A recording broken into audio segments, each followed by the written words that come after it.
नमस्कार दोस्तों, आज हमारे साथ मौजूद है श्री अशोक यादव साहब। आज हम इनसे टिप्स लेंगे कि कैसे ये अपनी फैमिली बहुत अच्छी तरह से रन करते हैं, बहुत अच्छी तरह से फैमिली को चलाते हैं। मैंने आज तक इनकी जो फैमिली में देखा है कि हस्बैंड वाइफ का रिलेशन इनकी फैमिली में बहुत अच्छा है, आपस में बहुत अच्छा अंडरस्टैंडिंग है। हमारा जो इस वीडियो बनाने का उद्देश्य है कि हम ऐसे तजुर्बेकार लोगों से अनुभव ले सकें जिनके फैमिली में हस्बैंड वाइफ का रिलेशन बहुत अच्छा है, कि कैसे वो अपनी फैमिली में हस्बैंड वाइफ का रिलेशन को बहुत अच्छी तरह से मेंटेन करते हैं। तो आज हम श्री अशोक यादव साहब से वही टिप्स लेंगे ताकि इनसे टिप्स लेके हम दर्शकों का भी ज्ञानवर्धन हो सके और साथ ही हम लोगों को तजुर्बा मिल सके कि कैसे हम लोग अपनी फैमिली को अच्छी तरह से रन करें, कि हम लोगों में आपस में जो हस्बैंड वाइफ का रिलेशन होता है बहुत अच्छा बने और आपस में एक तरह से बहुत अच्छा कोऑर्डिनेशन रहे, बहुत अच्छी तालमेल रहे। तो अशोक यादव साहब जी, आपका बहुत बहुत स्वागत है हमारे वीडियो कार्यक्रम में। दर्शक आपसे जानना चाहेंगे, आपके बारे में थोड़ा उनको बताइए। मेरा नाम है अशोक यादव। और कहते हैं आप क्या करते हैं, कहाँ पे काम करते हैं? हमारा जॉब जो है ना गवर्नमेंट प्रिंटिंग स्टेशनरी चरनी रोड मुंबई पे है। अच्छा अशोक यादव साहब, देखिए अभी जैसे आप जॉब करते हैं तो अभी हम जो मेन टॉपिक पे आते हैं, जो फैमिली जैसे आप रन करते हैं, तो मैंने आपको जो देखा है कि आपका और आपकी वाइफ का बहुत अच्छा आपसी तालमेल है, कभी लड़ाई झगड़े की बात नहीं सुनी मैंने, बहुत अच्छी अंडरस्टैंडिंग है। तो मैं ये जानना चाहूंगा सबसे पहले तो आपको लोगों का जो शादी हुआ था वो कैसे हुआ था और उसमें कैसे, मतलब थोड़ा डिटेल में बताएंगे थोड़ा सा तो अच्छा रहेगा, दर्शक भी हमारे जान पाएंगे। ऐसा है कि अभी मेरे शादी को 30 साल हो गए। हाँ जी। 30 साल होने की वजह से क्या पहले उतना जैसा अभी जैसा फ्री है और ये सोशल मीडिया है ऐसा कुछ नहीं। तभी सिर्फ वो जो था ना एक फोन रहता था एक गांव में एक आधा। हाँ। इसीलिए किसी से कांटेक्ट करने का ना तो लेटर से ही करते थे तभी। ओके। कोई मोबाइल यूज करता ही नहीं था। खेड़े में तो कोई यूज नहीं करता था ग्राम में। हाँ। तो शादी का ऐसा है कि पहले ऐसा था कि माँ बाप ने अगर लड़की पसंद कर ली तो वो लड़के जो पहले माँ बाप जाते थे देखने को, माँ बाप जाने के बाद वो लड़की देखेंगे, उसके घर वाले देखेंगे, सब मिलके बात करेंगे। हाँ। उसके बाद में माँ बाप को पसंद आई लड़की तो फिर वो क्या करने वाले, फिर लड़के को भेजते, तुमने देख के आया वो तो लड़की अच्छी है, अब तू देख के आ। फिर आप लड़का जाएगा देखने के लिए और माँ बाप ने पसंद कर लिया तो फिर लड़का भी पसंद ही करता था। तभी का जमाना ही था। इसलिए माँ बाप ने अगर पसंद कर लिया तो लड़का पसंद करता था। इसीलिए मेरा भी वैसा ही है, मेरा तो थोड़ा सा अलग। हाँ, आपका जो है वो बताइए, दर्शक लोग जाके जान पाए कि आपका कैसा हुआ था। मेरी बीवी का जब जन्म हुआ, 2-3 घंटे हुए होगा जन्म। हाँ। तो मेरे पिताजी और मेरे बीवी के पिताजी दोनों दोस्त थे। तो अभी चलो भाई आपने दोस्त को लड़की हुई है, इसलिए मेरे पिताजी उनके घर पे गए लड़की देखने के लिए। और 2-4 घंटे की लड़की थी, उसका जन्म होके। फिर बाद में मेरे पिताजी ने लड़की देखा और छोटी छोटी उम्र में क्या है ज्यादा कुछ समझ नहीं शिशु होता है। मेरे पिताजी ने बोला कि देख भाई तेरी मेरी दोस्ती है, आगे आगे अगर बढ़ाना है तो ये लड़की मेरे लड़के को देना, अशोक नाम की। जैसे 2-3 घंटे के बाद में भी मेरे पिताजी ने बात करी। बचपन में ही बात हो, बचपन में ही बात। और आगे वाले ने जो मेरे ससुर है उसने भी वो एक्सेप्ट कर लिया। दोनों तरफ के दोस्ती को उन्होंने रिश्तेदारी में बदल। हाँ, रिश्तेदारी में बदल, ऐसा हमारा हो। अच्छा, अभी जैसे आपका ये तो शादी का हुआ और फिर बाद में जब बड़े हुए तो आप लोगों ने अंडरस्टैंडिंग से शादी कर ली। अच्छा, अभी मैं जानना चाहता था जैसे आपका जिस समय शादी हुआ तब आप क्या करते थे, कैसे कामकाज चलता था, तब आप दोनों आपस में कैसे अंडरस्टैंडिंग करते थे और आज की डेट में कैसे अंडरस्टैंडिंग करते हैं? बराबर है। पहले जो था ना शादी हुआ तभी तो आर्थिक प्रॉब्लम तो था तभी। आर्थिक प्रॉब्लम होने के बाद भी हम एडजस्ट करते थे दोनों मिलके। पहले हमने कुछ भैंसा खरीदी किए थे, भैंसा होता है ना तबेला, तो भैंसा खरीदी, उसमें हमारा परिवार बड़ा था तभी। तो सब मिलके वो जो बिजनेस है यानी तबेले का वो चलाते थे। अच्छा, मतलब पूरी फैमिली मिलकर तबेले का बिजनेस चलाते थे। और उसके बाद में मैं कॉलेज में था तो मैं क्या करता था, दूध लेके जाता था टेस्टी पे दूध स्वीट मार्क पे दूध देते थे। क्यों? तो सरकारी डेयरी में उसका भाव कम था, इसलिए हम प्राइवेट में जो स्वीट मार्ट होती है ना दुकान, जो दुकानों पर मिठाई की दुकान उधर दूध देते थे, तो उसमें 4-5 रुपए ज्यादा आ जाता। तभी ज्यादा भाव नहीं था, 12 रुपए लीटर दूध था। अच्छा। और डेयरी में 8 रुपया था। 7 रुपए 8 रुपए इतने में था। तो हम 4 रुपए के लिए इधर देते थे, इधर स्वीट मार्ट तो चलता था, उसमें कुछ कम ज्यादा होते जाता रहता था, कम ज्यादा तो होता ही है भैया। अभी आप कौन सा बिजनेस रहो या बड़ा बिजनेस तो बिजनेस ही होता है, उसमें कुछ कभी लॉस आ जाता है, ज्यादा कम ज्यादा होते जाता है, मगर उसमें एडजस्टमेंट चलती। उसके बाद में क्या हुआ, फिर आप इतना बड़ा परिवार था, इतना बड़ा परिवार होने के बाद में क्या हुआ, सब अलग अलग हो गए। तो फिर वो जो हमने पैसा खरीदे थे ना, वो बेच दिया सब। क्यों? तो एक का कोई काम नहीं था, उसको 4-5 आदमी लगते थे, उसका घास लाने का, उसको एक ले जाने का जंगल में, उसके बाद दूध निकालने का, उसका भेजने का, उसमें क्या था, 2-4 आदमी तो करीबन लग ही जाते हैं, 4 आदमी तो हम लगते ही है। इसलिए बाद में हमने बंद कर दिया हो। और मैंने क्या किया, फिर बाद में बकरी खरीदी, जो कि 2 आदमी कर सकता है, बीवी और बीवी। मैं बकरी देखता था, बाहर ले जाके एक अपना सा ये भी रखा था, सर्वल छोटा था, तो मैं भी जाता था कभी कभी साथ में। वो जब नहीं रहेगा बच्चा, तभी मैं जाता था बकरी लेके जंगल। अच्छा। और जो घर का जो है, उसके जो बच्चे होते हैं छोटे छोटे, उसकी जो ये करना पड़ता है मैनेजमेंट, वो सब बीवी करती थी। अच्छा, मतलब आपकी वाइफ कहते पूरे घर का मैनेजमेंट करती थी, कहते हैं जानवरों का, और आप कहते हैं बाहर करते हैं उसको, बाहर का काम करते हैं। तो दोनों मिलके हम क्या करते, इसलिए हमारा जो आर्थिक प्रॉब्लम था, तो थोड़े बहुत ज्यादा तो नहीं, मगर थोड़े बहुत इसमें बढ़ता था। जो काम था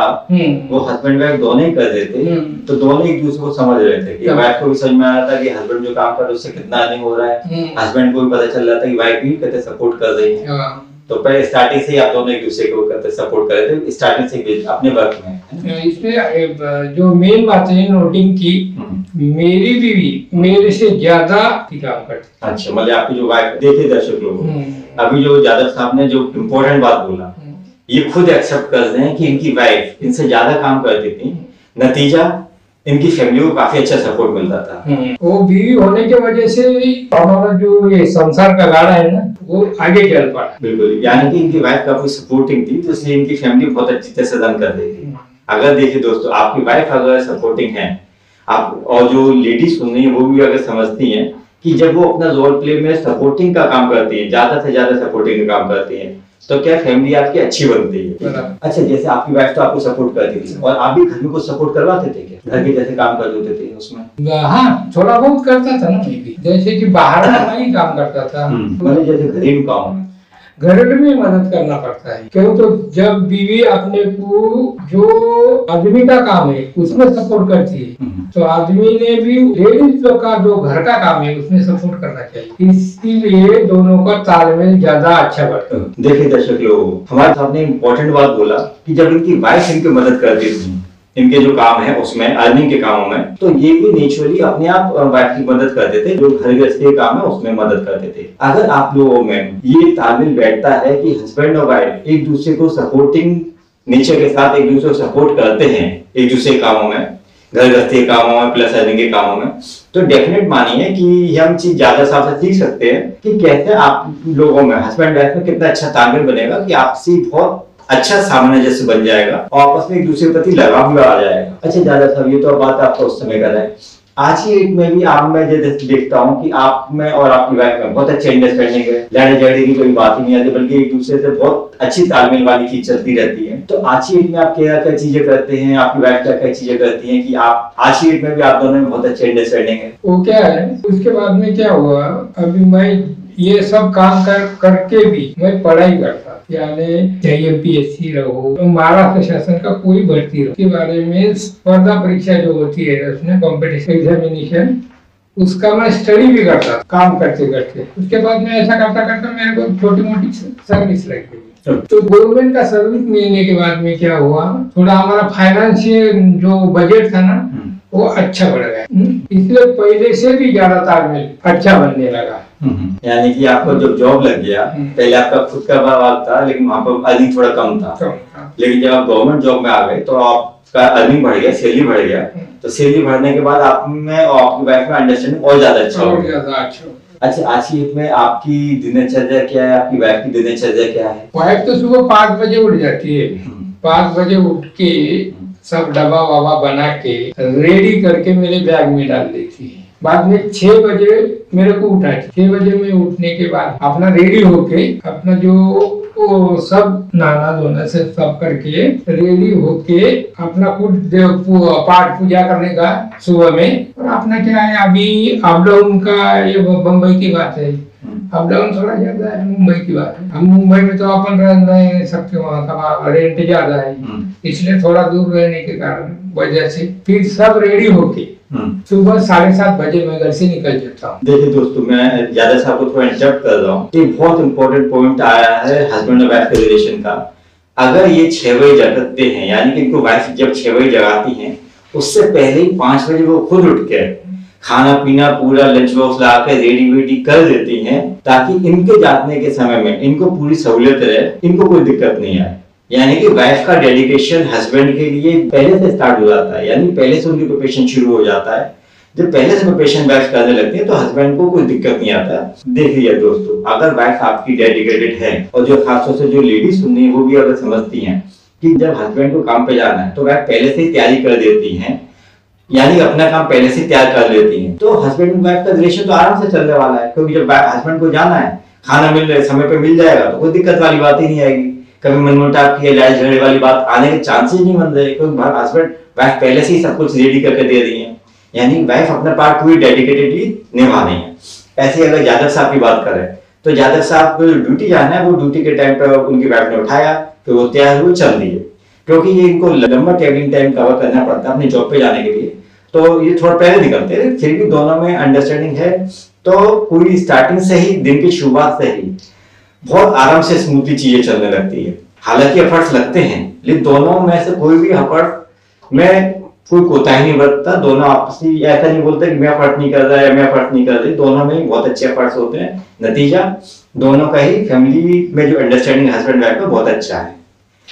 अच्छा जादव साहब, ये तो आपने बता दिया जाने का, और आने का कैसे रहता है? जब आप आते हैं तो कैसे क्या रहता है आपका आज की डेट का शेड्यूल?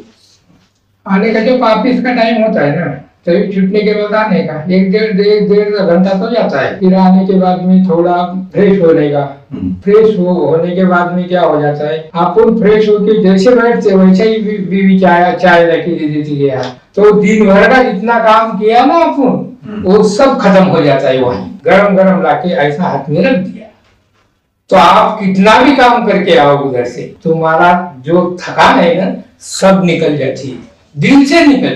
कोई बात दिल से निकल गई ना तो वो समझ लो खत्म हो। अगर आपके दिल से बात नहीं निकल रही है तो आपके शरीर में रहो या कोई भी तकलीफ रखो तो वो कभी नहीं जाएगा। देखिए दोस्तों, यहाँ पे एक दूसरा इंपॉर्टेंट पॉइंट अगर आप समझ रहे हैं, ज्यादा साहब दे चुके हैं आपको। जब ये काम से आते हैं तो उनकी वाइफ आते ही इनको थोड़ी देर के अंदर ही चाय का प्याला दे देती है। नतीजा इनके मन से जो जितना भी काम की थकावट है, आना जाने के जो ट्रैवलिंग का थकावट है, वो पूरा खत्म हो जाता है। अगर हम इसको साइंटिफिकली भी लेने पे क्या होता है कि जब कोई व्यक्ति घर पे आपका एंटर करता है तो अतिथि देवो भव, ये कहावत है, तो अतिथि का स्वागत किया जाता है चाय से या पानी से। तो साइंटिफिकली देखते हैं, जब आप लिक्विड कोई पदार्थ पीते हैं तो क्या होता है, आपका टेंशन खत्म हो जाता है। टेंशन रिमूविंग का काम करता है। जो भी आपका लिक्विड पदार्थ होता है, जो भी तरल पदार्थ होता है, वो टेंशन रिमूविंग का काम करता है। तो जब हस्बैंड काम से घर आते हैं, वाइफ चाय दे, चाहे पानी दे, या कोई जूस दे, छाछ दे, लस्सी दे, जो भी देती है, वो लिक्विड टेंशन रिमूविंग का काम करता है और हस्बैंड के मन से पूरी थकान जिंदगी की निकल जाती है। अगर वो चीज इनकी वाइफ बहुत अच्छा करती है, लेकिन कोई अगर लेडी अगर ये सोच ले अरे मैं कर दूं, तो वहीं पर टेंशन शुरू हो जाएगी। क्योंकि अब हस्बैंड के घर में 2 टेंशन आ गई। पहले तो जो ऑफिस का जो टेंशन है वो घर तक आ जाएगा और घर में उसका टेंशन का निकलना शुरू होगा, और फिर बाद में आपस में जो हस्बैंड का भी ईगो शुरू हो जाएगा। जब वाइफ का ईगो शुरू होता है तो हस्बैंड का भी ईगो शुरू हो जाएगा। तो वहां पे कंफ्लिक्ट वाली चीज बनने शुरू होगी। लेकिन अगर हम इनकी फैमिली देखें, इनकी फैमिली में इनकी वाइफ पूरे डेडिकेटली काम कर देती है, यानी कि आते ही इनका टेंशन रिमूव कर देती है चाय का प्याला देकर। तो उससे इनका टेंशन जो ऑफिस का था, जो ट्रेवलिंग का था, सब खत्म। और फिर ये वाइफ के साथ घर में आते ही एक नई शुरुआत कर देते हैं हस्बैंड वाइफ के अच्छे दिन की, उस दिन, है ना जादव साहब? Yes yes. अच्छा जादव साहब, ये चीज आप लोगों ने बता दिया जो कि चलता है। अब दिन भर में जैसे आपके वाइफ का फिर कहते कैसे क्या शेड्यूल रहता है, आपके ऑफिस आने के बाद आपको चाय दे दी, फिर कैसे क्या शेड्यूल रहता है? फिर बाद में खाना वाना खाने का, साथ में मिलके खाना खाने का, साथ में खाना खाने के, अगर अपन बीवी अगर बच्चे हैं तो सब मिलके साथ में खाना खाएंगे ना, तो सबका प्यार ज्यादा है। इसलिए कोई फैमिली रहेगी, चाहे किसी का टाइमिंग अलग हो तो वो बात अलग है। और बीवी, पति और पत्नी ये दोनों तो मिलके साथ में खा सकते हैं ना। बिल्कुल। बच्चे को भूख लग जाती है, वो कभी कभार क्या जल्दी खा लेता है, साथ में ही खाता है कभी कभी। मगर बीवी और पत्नी दोनों मिलके साथ में खाना खाना चाहिए। शाम में, सुबह में तो टाइम नहीं मिलता, दोपहर में भी टाइम नहीं मिलता, तो आप जॉब पे जाते हैं, जॉब पे जाने की वजह से साथ में खाने को नहीं मिलता। शाम में दोनों ने प्यार से साथ में खाना खाना चाहिए।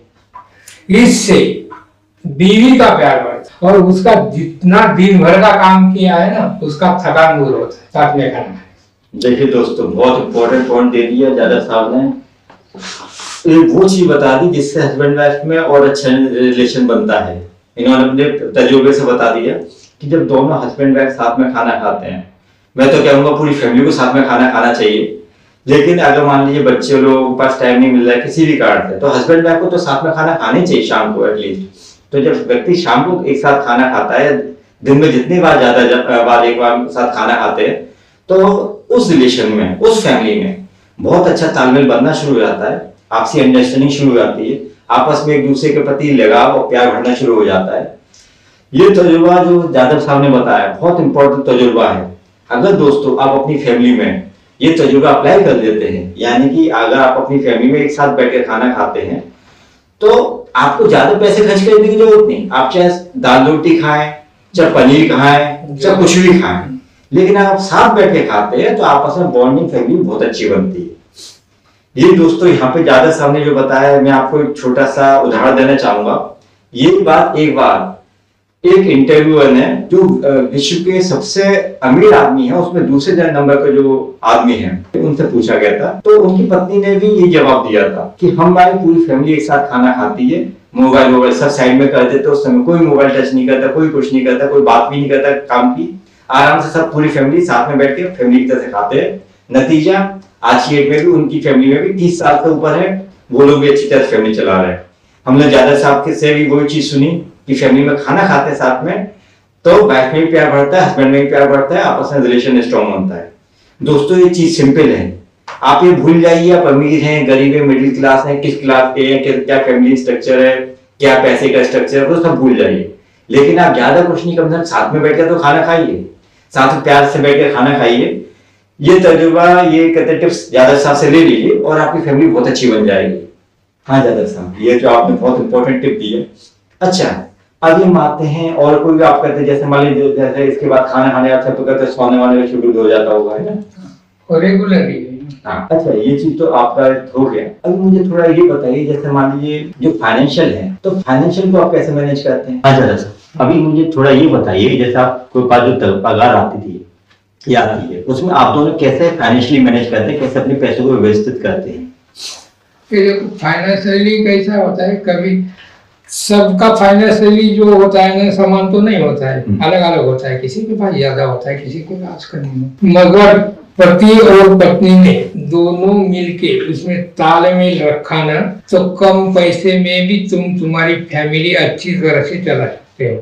मैं उसका एग्जांपल देता हूँ। मैं क्या करता हूँ कि हर महीने को जब मेरा पेमेंट हो जाएगा, समझा मेरे पास पैसा आ गया अभी पगार का, पेमेंट का, तो मैं बीवी को पूछता हूँ कि आपको महीने का कितना खर्चा लगेगा। वो मेरे को बोलेगी कि इतना पैसा लगा, तो मैं उठा के उतना पैसा उसके पास दे देता हूँ। अभी एक जो है ना, अभी तू दे महीना पैसा देने के बाद में अपन उसका हिसाब नहीं पूछना चाहिए बीवी को, उससे गुस्सा आता है उसको। ओके। हाँ, इसलिए आपको क्या करने का कि उसको पूछने का आपने को महीने भर में कितना खर्चा लग जाता है, 10,000 लोगों, 15,000 लोगों, 20,000 बोलेगी वो उसने बोला उतना पैसा दे देने का। अगर अपन बोलेंगे, उन्होंने बोला, बीवी ने बोला कि भाई अपने को लगेगा समझो वो 10,000, तो आपको 5,000 रुपया देगा ना, तो उसमें तो चलने वाला नहीं। उसको भी मालूम है मतलब जितना खर्चा लगना वो लगना ही है। हाँ, खर्चा तो कम नहीं होने वाला है। तो आपन क्या करना चाहिए, बीवी ने बोला ना 15,000 लगेगा, 20,000 उठा के दे देना चाहिए। क्यों? तो बीवी पे विश्वास रखना चाहिए।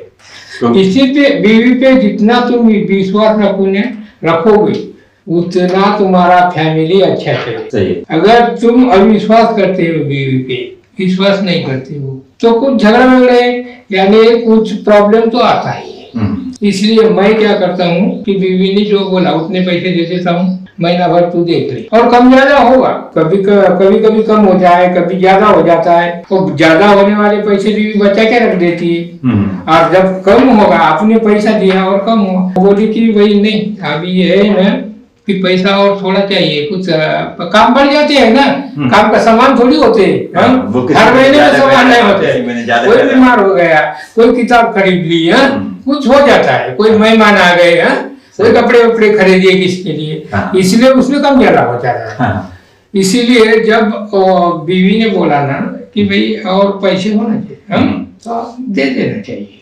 उसको हिसाब नहीं पूछना चाहिए, पहले का हिसाब कितना दिया था, उसका क्या हुआ, फिर इतने पैसे किधर गए, इससे तो झगड़ा हो सकता है। मतलब जैसे बोलते हैं बाकी खाल निकालने वाली चीज रहनी चाहिए, मोटा मोटा रहना चाहिए कि हाँ भी इतना खर्चा आ रहा है, फिर वो बीवी अपने आप मैनेज कर लेती है कि कैसे कभी कम हो रहा है, कभी ज्यादा हो रहा है, किसी काम में ज्यादा लग गया, कभी किसी काम में कम लग गया, कम भी लग गया तो वो साइड में रखती है। हाँ, वो मतलब फ्यूचर में फैमिली की कमाने वाला है। आप हर महीने में मेरे पास जो पैसा है ना, वो हर महीने में उतना ही रहेगा ऐसा नहीं बोल सकती। कोई काम मेरा भी आ जाता है, इसलिए पैसा कम हो जाता है, और पैसे की दिक्कत आ जाती है कभी कभी, तो भी अपन बीवी के बोलने का अभी ये महीने में ना थोड़ा मेरा प्रॉब्लम है, अभी किसी से पैसा लेना पड़ेगा।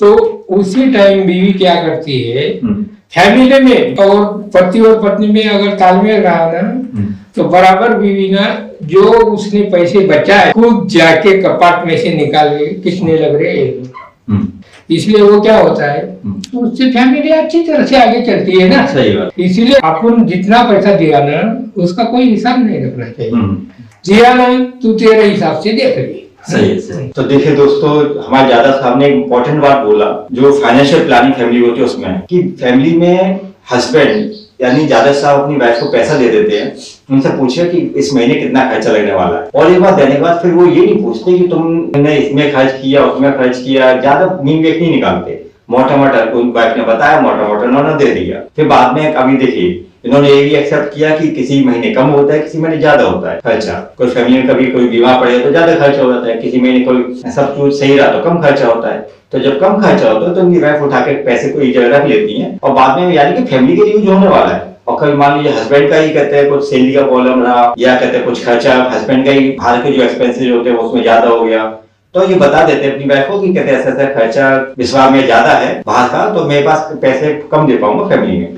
तो ऐसे समय वाइफ कुछ ऐसे मीनमेक नहीं करती, बल्कि जो उनकी वाइफ ने पहले से रुपए जो उड़ाते होते जमा कर होते वो उठा के उनको दे देती है कि ये रुपए पहले बचे हुए इसमें से हम लोग एडजस्ट कर देंगे। यानी कि हस्बैंड वाइफ को जैसे बोलते पिन नहीं करते रहते हैं, वाइफ हस्बैंड को पिन नहीं करते रहती है, दोनों आपस में अंडरस्टैंडिंग करके चलते हैं। तो बहुत अच्छी बात हम सीख सकते हैं, हस्बैंड वाइफ को आपस में बहुत ज्यादा बाकी खाल निकालने वाली चीज नहीं करनी चाहिए पैसे के मामले में। हस्बैंड को वाइफ का टेस्ट करना चाहिए, हाँ भाई जो वाइफ पैसा मांग रही है फैमिली चलाने के लिए उतना करीब लग जाएगा, और कभी कभी बच जाता है तो बाद में फैमिली में ही काम आने वाला है, आज जो कल कर ली तो परसों फैमिली में काम आने वाला है। तो कुछ ऐसी बात नहीं है। बहुत अच्छा इंपॉर्टेंट पॉइंट हमने जादव साहब से सीखा। अच्छा जादव साहब, जो अगला जो चीज जानना चाहूंगा मैं, एक तो फाइनेंशियल वाली बात हो गई, अभी जो अगली जो चीज आती है फैमिली में वो आती है हेल्थ का इशू। आप दोनों अपने हेल्थ के लिए कैसे ध्यान रखते हैं, और अगर मान लो बीमार पड़ जाता है तो कैसे दोनों एक दूसरे का ध्यान रखते हैं? अगर कोई घर में मैं रहो, बीवी रहो या बच्चे रहो, कोई अगर बीमार हो गया तो तुरंत आप वैद्य के पास जाने का, डॉक्टर के पास जाने का, उसको डॉक्टर के पास ले जाके उसकी दवा गोली लाने का, और दवा गोली लाने के बाद एक बात ध्यान रखना चाहिए, दवा गोली कोई बीवी की रहो या बच्चे की रहो, खुद आपने देखना चाहिए कि वो दवा गोली ले रहा है कि नहीं, और उसका कितने टाइम का दवा गोली है। अगर वो लेता है नहीं ले, मगर आप जाके उसको अपने हाथ से खिलाना चाहिए, बीवी रहो या बच्चे रहो। अगर आप उसको खिलाए तो आप, मैं जब बीमार हो जाएगा तभी वो मेरे को वही सिस्टम कर, जब हस्बैंड को पूछेंगे तो डेफिनेटली वाइफ भी हस्बैंड को पूछेंगे। यानी कि आप जैसा करेंगे वैसा पाएंगे। क्यों तो दोनों में तालमेल रखना है, दोनों में विश्वास, तो एक दूसरे का ख्याल रखना तो जरूरी है। बिल्कुल। नहीं तो कैसा है, कोई लोग समझते बीवी है उसको कम समझते कोई लोग, मगर मैं वैसा नहीं, बीवी को समान समझने, इसलिए हमारा फैमिली अच्छा है।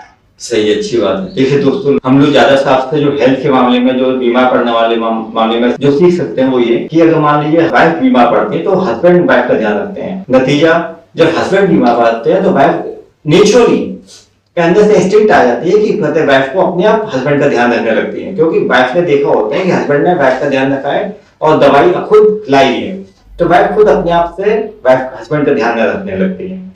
तो ये बहुत अच्छी चीज है। आपस में आपको अपने जीवन साथी को ऐसा नहीं टेकने ग्रांटेड लेना चाहिए, जब भी उसकी तबीयत खराब हो उसको पूरा ध्यान रखिए ताकि कोई प्रॉब्लम नहीं आए। अच्छा जायद साहब, जो अगली चीज आती है, जो लड़ाई झगड़ होते हैं, हमने अभी तक डिस्कस कर लिया फाइनेंस का और जॉब का और आपका हेल्थ का। अब जो अगली चीज आती है वो आती है शक, क्योंकि शक की वजह से कई पति पत्नी में झगड़ा होता है, आपस में मनमुटाव होता है। हम यहाँ पे आपसे शक और कैरेक्टर दोनों के बारे में जानना चाहेंगे कि हस्बैंड वाइफ को क्या चरित्र निभाना चाहिए, अपने क्या चरित्र रखना चाहिए और क्या चीज करनी चाहिए कि एक दूसरे पे शक नहीं आए। कैसा है कि आप दोनों पति पत्नी हैं, तो पहले तो आप दोनों ने एक दूसरे पे विश्वास रखना चाहिए। क्यों? बीवी पे आपने विश्वास रखना चाहिए, बीवी पे आपने विश्वास रखा तो बीवी अपने पे विश्वास रखेगी। देखो, आपस में शक नहीं आए और कहते एक दूसरे पर विश्वास बना रहे, उसके लिए क्या करना चाहिए? शक की बात है, शक की बात तो एक डेंजर है, होता रहता कुछ नहीं है उसमें, मगर आदमी ने शेकी तो कभी नहीं रहना चाहिए और शेक कभी नहीं करना चाहिए। बीवी ने भी नहीं करना चाहिए अपने पति पे और पति ने बीवी पे नहीं करना चाहिए। एक दूसरे को समझ के, अगर अपने को कुछ प्रॉब्लम लग रहा है, बीवी को लगो या पति के लोगों, दोनों ने आपस में मिल के उस पे सॉल्यूशन निकालना चाहिए, नहीं तो उसको क्लियर करना चाहिए जो बात पे शक हुआ। मतलब जो शक का कारण है उस पर आपस में बात करना चाहिए, खुद दोनों मिलके आपस में बात करना चाहिए। ये बात तीसरे के पास जाना ही नहीं चाहिए। अगर ये बात तीसरे के पास गई ना तो उसमें आग डाल देते हैं, और जो चल रहा है ना उसको बिगाड़ देते। और वो शेख की बात है कि शेख ऐसी चीज है कि वो अच्छा संसार भी गड़बड़ कर देता है। इसीलिए बीवी को शेख हो या पति को शेख हो, दोनों ने आपस में मिलके जो शेख है वो दोनों ने मिलके घर में दोनों भी सवाल करना चाहिए और उसमें क्या प्रॉब्लम है। अगर वो कोई बात पे शेक होगा तो उससे पूछना चाहिए, मेरे को ये बात पे शेक है, तो बीवी अगर पूछती है तो उसका आंसर बराबर देना चाहिए। सही तरह से तुमने आंसर दिया ना तो वो समाधानी हो जाती है। और पति अगर बीवी को उसको कुछ डाउट है तो पति ने भी पूछना चाहिए कि भाई ये बात है क्या है, वो जो बोलती है उसका सुन के उस पे सॉल्यूशन निकालने का। देखिए दोस्तों, जायद साहब ने बहुत इंपॉर्टेंट बात बोला कि पति पत्नी को आपस में फालतू का शक नहीं पालना चाहिए, क्योंकि शक का कोई इलाज नहीं होता। अगर मन में कोई विचार आ भी जाए शक वाला तो पति पत्नी को किसी और के पास नहीं भागना चाहिए कि आज मेरे पति ऐसा कर रहा है वैसा कर रहा है, कुछ भी किसी के पास मत भागिए। तो बाहर वाला व्यक्ति आग लगाने वाला काम कर देगा, आपकी बसी बसाई गृहस्थी को आग लगा के तमाशा देखने बाहर खड़ा हो जाएगा। तो कभी भी तीसरे व्यक्ति के पास मत जाइए, बल्कि अगर मन में कोई शक का विचार आता है, एक दूसरे साथ बैठिए, एक दूसरे को साथ बैठ के बात करिए, उसको रिजॉल्व करिए, उसको दूर करिए, ताकि मन में शक की बात नहीं आए। और उससे पहले भी जो भी चीज मैं बोलूंगा, दोनों हस्बैंड वाइफ को, पति पत्नी को अपना चरित्र इतना रखना चाहिए कि कोई शक वाली बात तो छोड़िए, कोई कहते ऐसी पैदा होने वाली बात ही नहीं आए। यानी पति को अपने पत्नी के प्रति पत्नीव्रत होना चाहिए और पत्नी को अपने पति के प्रति पतिव्रत होना चाहिए। ये नहीं कि कहीं और दूर खड़े। अगर आपके पास आपकी पत्नी है तो आपको चाहिए अपनी पत्नी को वैल्यू दीजिए। ऐसी जिस स्त्री का पति है तो उस स्त्री को चाहिए अपने पति को वैल्यू दीजिए। 10 जगह मुंह मत मारिए, अपनी एक दूसरे को वैल्यू दीजिए, एक दूसरे को टाइम दीजिए, एक दूसरे के प्रति डेडिकेटेड रहिए ताकि आपकी फैमिली अच्छी बने। जो लोग 10 जन्म में आते हैं उनकी फैमिली तुरंत तितर-बितर हो जाती है, फैमिली तुरंत बनने से पहले ही बिगड़ जाती है, खत्म हो जाती है। तो ऐसी गलती कभी मत करिएगा, पहली चीज। दूसरी चीज, जैसे ज्यादा साहब ने बताया, फालतू का शक कई बार मन में आ जाए तो उसे तुरंत बैठ के समाधान कर लेना चाहिए, ताकि शक की वजह से आपसी रिलेशन में तनाव नहीं है, आपसी रिलेशन के टूटने की कगार नहीं है ना ज्यादा साहब? अच्छा ज्यादा साहब, ये चीज आपने बताई। अभी जो मैं आपसे जानना चाहूंगा, जैसे मान लीजिए कई दंपत्ति होते हैं जिनकी नई नई अभी शादी हुई है, हस्बैंड वाइफ की शादी हुई है, तो आप उनको क्या संदेश देना चाहेंगे कि उनमें आपसी तालमेल अच्छा रहे? कैसा है कि मैं एग्जांपल देता हूँ एक हमारा रिश्तेदार था, उसकी शादी हुई। शादी होने के बाद 3-4 महीना हुआ था, तो उसमें क्या हुआ कि उससे वो चाय बना रही थी, मगर क्या हुआ, चाय रख दिया गैस पे और वो दूसरे काम में लग गई। और ये क्या हुआ, इधर का चाय पूरा जल के खाक हो गया। अच्छा। वो उधर के काम में बिजी होने के कारण इधर वो भूल गई तो वो जल गया। तो वो क्या हुआ, उससे दोनों पति पत्नी का झगड़ा होने के बाद में वो इतना बढ़ गया कि वो सीधा पति जैसा ही काम पे चला गया, वैसा अपना बैग भर के वो उसके माँ बाप के घर से निकलने के बाद उसको 10 बार उसका पति उसके घर पे गया, मगर वो आने को तैयार नहीं, उसके घर के लोग भेजने को तैयार नहीं। और ऐसे करते करते ऐसा हो गया है कि ऐसी स्टेज आ गई, दोनों ने यही कर लिया, डाइवर्स ही कर लिया।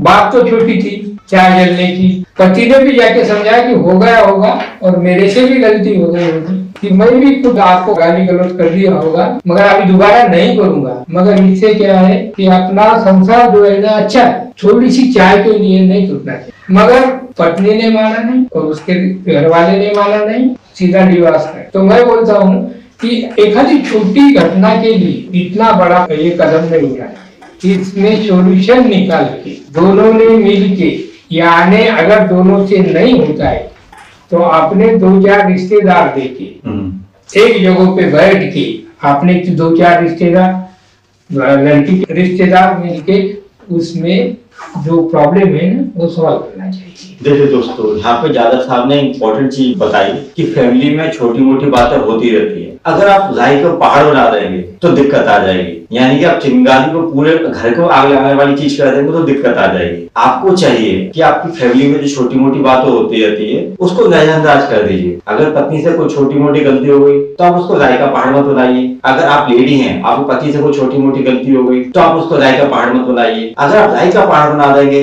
और छोटी सी चिंगारी को पूरे घर को आग लगाने वाली चीज बना देंगे तो क्या है, आपकी घर गृहस्थी नहीं चल पाएगी, वहीं कहीं पे आपकी घर गृहस्थी खत्म हो जाएगी। तो ज्यादा साफ सीख रहे हैं कि कहते हैं आपको छोटी छोटी बातों को, जो फालतू की चीज होती है उनको नजरअंदाज कर देना चाहिए।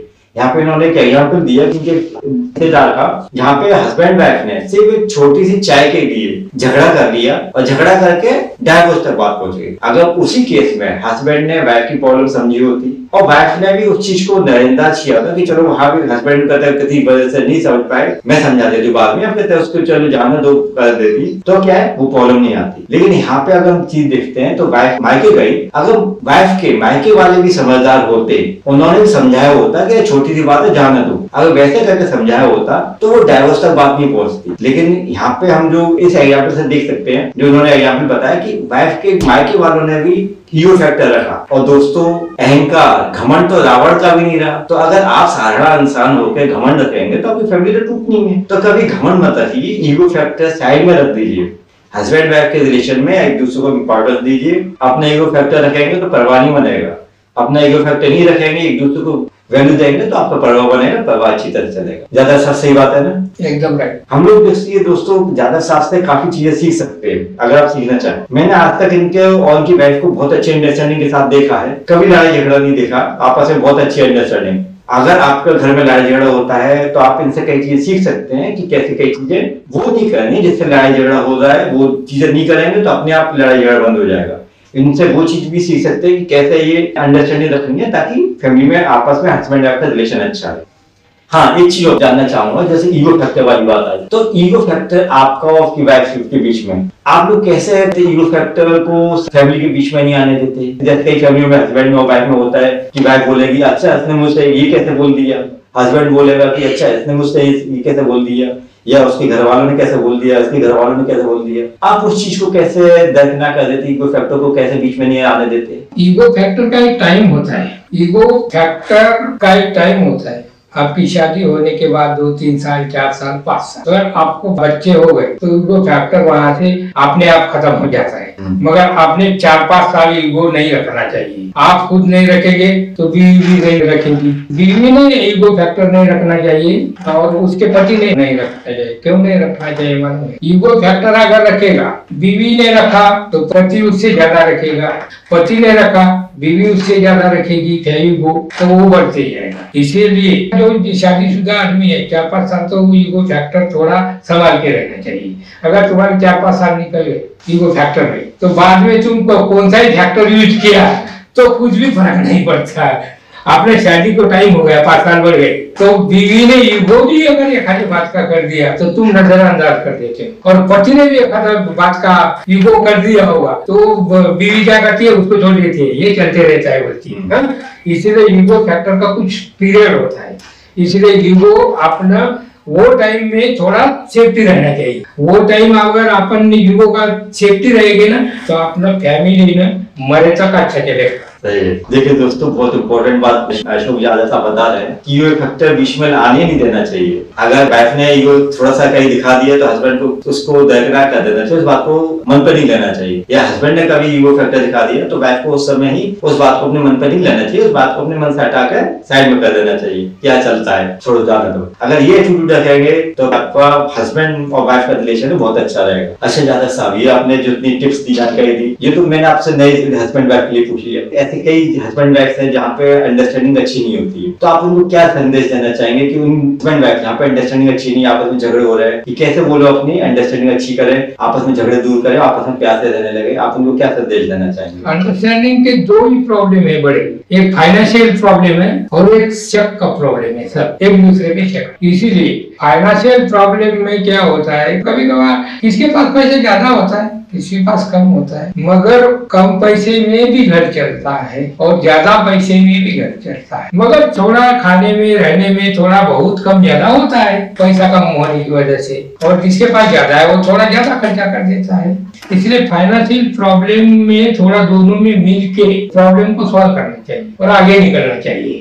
रही दूसरी बात, जो शक है ना, एक दूसरे पे चेक तो करना ही नहीं चाहिए। आपने शादी किया ना, देख के ही शादी किया, सब लोग आए अपने शादी पे, तो फिर चेक वाली बात ही नहीं रही ना। आप चेक बीवी पे नहीं करोगे तो बीवी आप पे नहीं करेगी, और चेक वाली बात करना ही नहीं चाहिए। ऐसा नहीं है कि चेक होता है, कभी सही भी होता है, 90% में उसमें चेक ऐसा ही होता है एक दूसरे पे, मगर 10% में होता है, चाहे पति से होता है गड़बड़ या बीवी से। मगर आप तुमने शादी की, एक दूसरे पे विश्वास रख के वो पति पत्नी का धर्म आपने पालना चाहिए दोनों में, इसलिए चेक रखने का कोई प्रॉब्लम नहीं आएगा।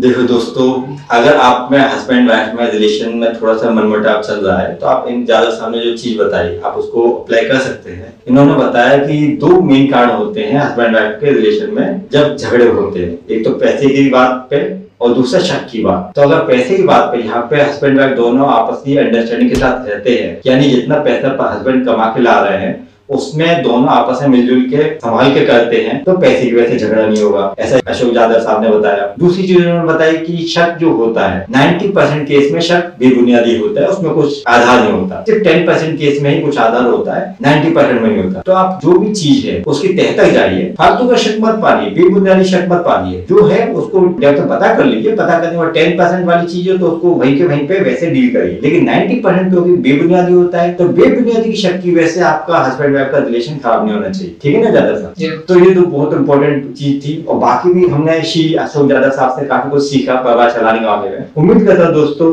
आप लोगों ने काफी कुछ सीखा होगा कि कैसे हस्बैंड वाइफ के रिलेशन को अच्छी तरह से चलाया जा सकता है। आज की डेट में इनकी शादी को काफी साल हो चुके हैं, कितने साल हो चुके हैं? 30 साल का अनुभव है इनको इनकी शादी का, यानी कि सिल्वर जुबली तो क्रॉस कर चुके हैं। तो आप इनसे काफी कुछ सीख सकते हैं, डेफिनेटली हम लोग काफी कुछ सीख सकते हैं इनसे। मैं श्री अशोक यादव साहब को बहुत बहुत धन्यवाद दूंगा कि इन्होंने अपना तजुर्बा हमारे साथ शेयर किया, ताकि हमारे दर्शक लोग काफी कुछ सीख सके कि वो कैसे अच्छा परिवार चला सकते हैं। बहुत बहुत धन्यवाद श्री अशोक यादव साहब, मेरी तरफ से आपको और आपकी वाइफ को दोनों को बहुत बहुत धन्यवाद। धन्यवाद। धन्यवाद। नमस्कार दोस्तों, कैसा लगा आपको हमारा वीडियो? दोस्तों, यदि अभी तक आपने हमारे चैनल को सब्सक्राइब नहीं कर रखा हो तो कृपया नीचे दिए सब्सक्राइब बटन को दबा दें ताकि आपको हमारे वीडियो मिलते रहें। साथ ही नीचे दिए बेल आइकन का बटन भी दबा दें ताकि आपको हमारे हर नए वीडियो का नोटिफिकेशन भी मिलता रहे। दोस्तों, यदि आपको इस वीडियो में कोई बात पसंद आई तो कृपया नीचे दिए लाइक के बटन को अवश्य दबा दें, उस समय प्रोत्साहन मिलता है। साथ ही इस वीडियो को अपने दोस्तों और नाते रिश्तेदारों के साथ शेयर भी कर लें, जो नीचे दिए शेयर बटन है उसको दबाकर।